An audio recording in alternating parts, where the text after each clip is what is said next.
So he's got a document that we're going to follow for taking the puck out of the vibrator. So first step, we're preparing all of the cleaning solutions so that because as soon as you take it out of the alumina or silica, whatever the chemical is, it can start growing crystals on it. So we've got ethanol, acetone, and methanol. We're going to fill these up with those chemicals. Preparing some other stuff with it too. And I'll do a rinse.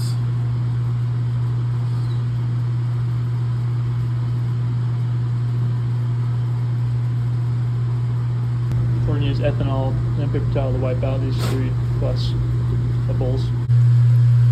Okay, so Bergen's been cleaning this out real good. I guess you just used ethanol too to wipe it down, or I just used water.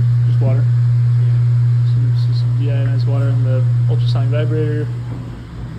Poured some ethanol into that cup there. Did you already clean up puck, or because I've got pucks with you? I got out a stub. Or stub, yeah. Yeah, and so I also looked up how to get it out of the bake light. And it looks like the common. Okay, so to get it out of the bake light, we're gonna have to crush it. So we're gonna put on a protective layer that we can melt off later with acetone. Deep enough to cover the top of the puck. Oh, really? Yeah. Oh.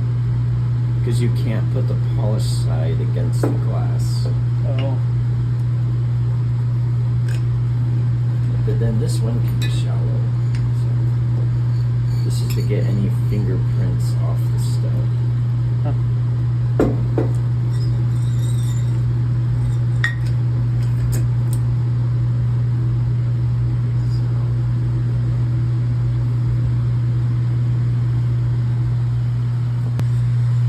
So I've got our studs and some acetone.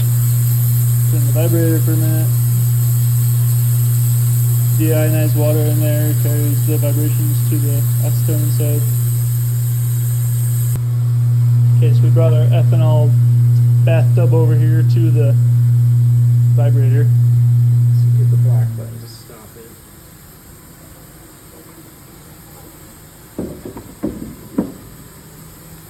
And then we're going to get the weight off.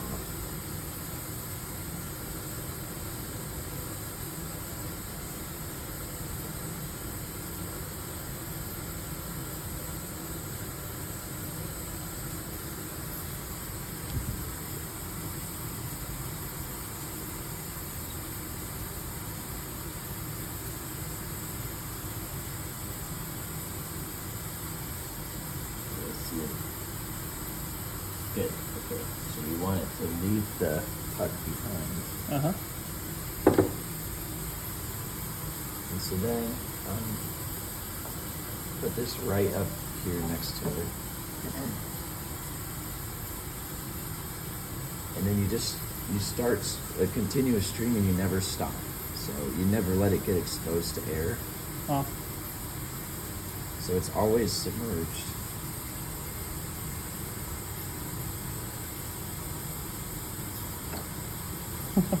Nice. Pretty cool. So how's it look to you?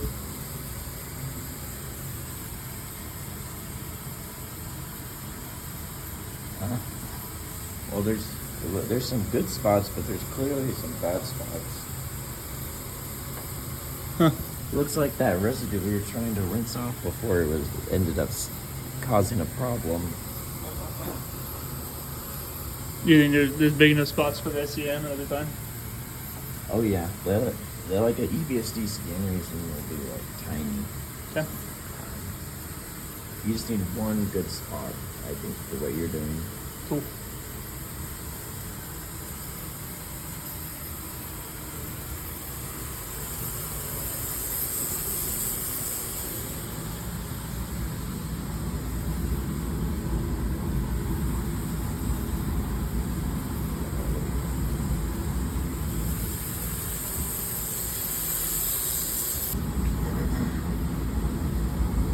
The ethanol is just for carrying it over to the acetone.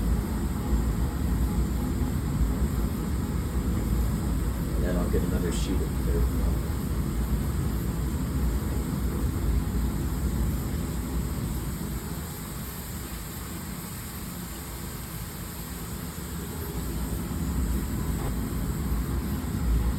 And so I think ethanol is like safer to have outside the fume hood, and I think that's why we started with it.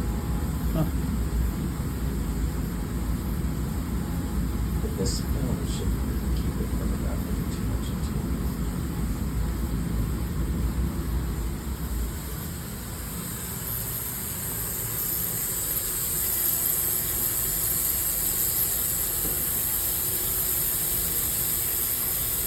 You definitely smell the acetone. Okay, so now we start a timer for 10 minutes. 10 minutes? Yeah. Okay, 10-minute timer. So we're just gonna start cleaning this up over those 10 minutes. Take these off first. So we're gonna just mention that this is alumina. What this stuff's called? Silica. Silica. So silica is water-based, so it can just be poured down the sink. Just take like the whole thing, maybe, or Yeah.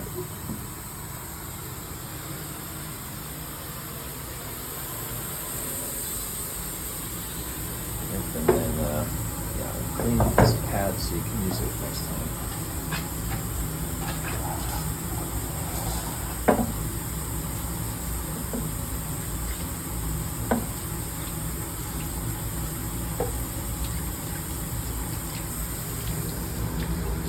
Oh yeah, that rinsed out really well. cool. Because there's that film on the surface, could particles from that have gone into the pad? Yeah. So you think it's worth keeping, or what? I don't know. What do you think? It's hard to say. Guess we can do another sample test on it later, and if it has the issue, then we'll know.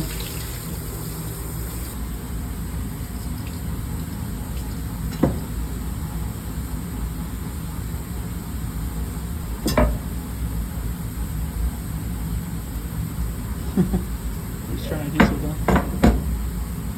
Luckily, it's not paper back, it's a plastic sheet, so it's a little stronger.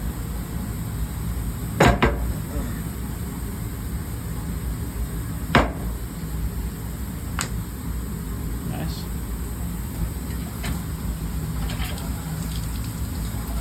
Okay, now we're using distilled water on the pad to rinse it off finally. Just using regular water to rinse this guy up. Once we do that final rinse of the methanol, it's okay to be exposed to air, right, at that point? It's up to the metal, like, so. Oh. Yeah, most of the time. At least titanium and aluminum. Yeah, if you're trying to, like, And magnesium, probably not. yeah, so one thing is, like, it's always better to do EBSD on, like, the same day for metals that passivate, so. Does that mean oxidize? So yeah, they make like a crust.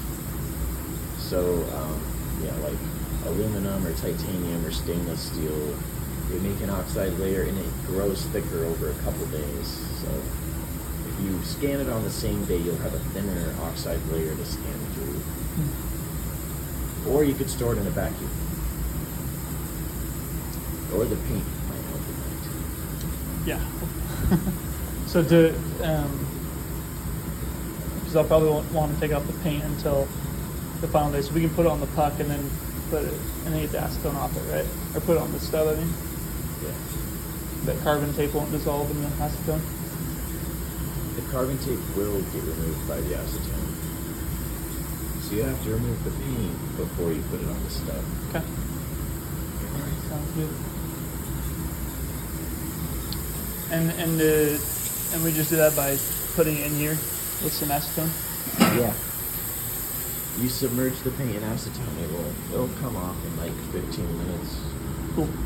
You just leave it in there till it's gone. So I got some nice shiny stuffs.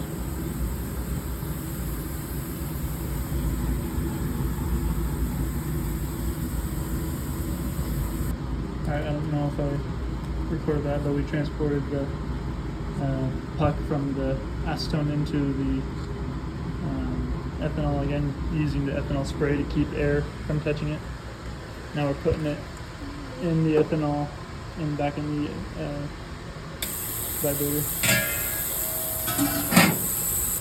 And like 8 minutes. this in is ethanol. the ultra paranoid aggressive version. Okay. Like you could probably shortcut this and go straight to the methanol and it would probably be fine. But this is the ultra thorough way of doing it. Cool. Pouring methanol. This also has to be above the puck, I guess, huh? Yeah.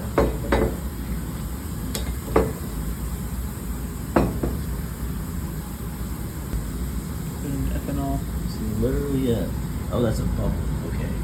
I was like, there's a speck of dust.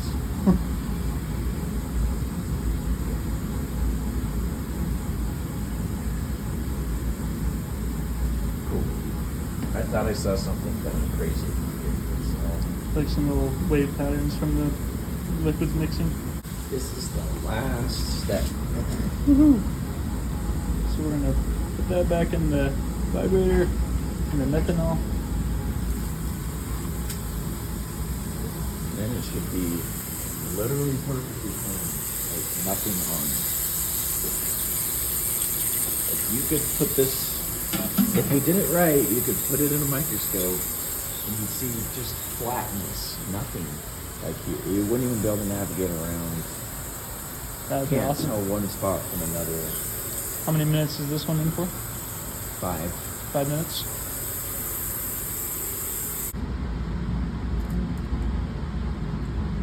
So we can just pull it out and dry it off.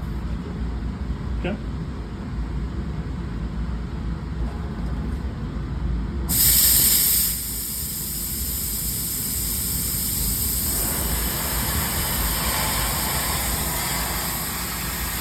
I don't put compressed air at the sides, because that can blow it over. So I always just blow right on the sample, and the sides just have to dry slower. Yeah.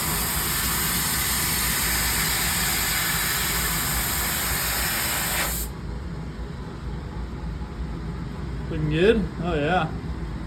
And if we want to see if it looks good for the microscope, we can go to the optical microscope real quick Okay. and look at the surface. Let's go check it out.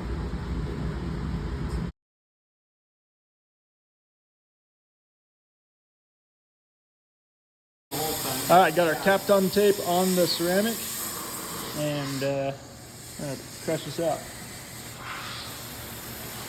Hopefully it doesn't explode. I wonder if we throw the safety glasses on just in case it does. Yeah, where do I get some of those at? Okay, here we go. You can get the drill going. Oh, that's what the noise is.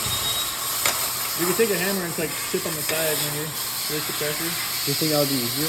We just like, we'll leave it how it is. And then like you can get a hammer and I feel like it might. Well, I feel like it might be easier just to hit it with the hammer. okay. I don't know. Floor signs, go! Oh! Wow, this thing's really strong.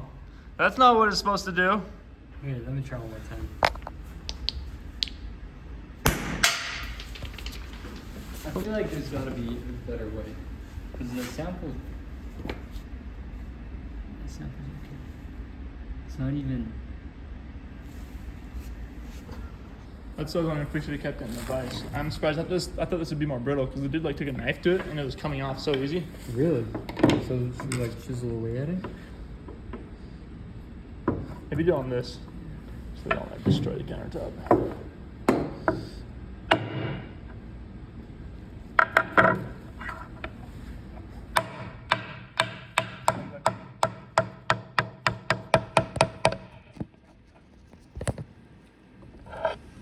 If we take this to it, check this out.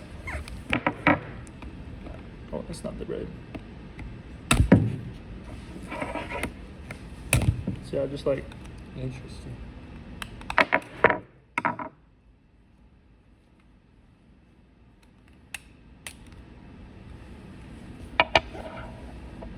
Another option too, if we can't get this out, is just to paint. There's like conductive paint in Dr. Folds' locker. It's like silver paint, like go down the side. So you don't have to take it out technically. It was just But then we can't put it on a yeah. or a stub, whatever they call it.